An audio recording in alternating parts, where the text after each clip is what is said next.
11° anno dell'iniziativa Mare per Tutti, ci spiega in cosa consiste? È una spiaggia aperta a tutti, è una spiaggia per disabili, c'è sempre due persone a ricevere dalle 9 del mattino fino alle 6 di sera, c'è la possibilità di prendere un lettino, un ombrellone, stare lì e fa aiutare ad andare a fare il bagno. Siamo aperti dai primi di giugno e chiudiamo il 14 settembre.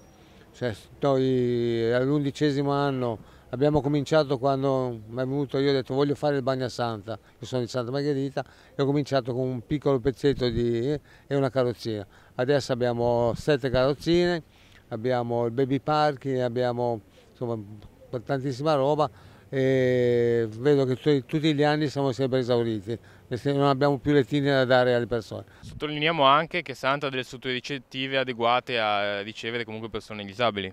Sì, certo, ecco, la cosa buona che c'è all'ostello Colombo per Ferie, che è una struttura riadattata, perché è una vecchia struttura della Curia che è riadattata, e adesso c'è tutte le stanze per disabili, per cui lì arrivano i gruppi e vanno lì anche 70, al massimo 70 persone anche disabili e riusciamo a riceverle. Una persona che volesse venire per la prima volta cosa deve fare banalmente? Niente, praticamente o dare una chiamata all'ufficio informa disabili, che c'è 0185 28 04 34, oppure venire direttamente in spiaggia.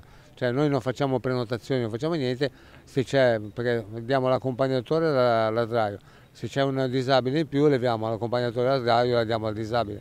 Nient'altro, cioè, se proprio siamo pieni diciamo guarda, aspetta un attimo che come si libera un lettino te lo diamo.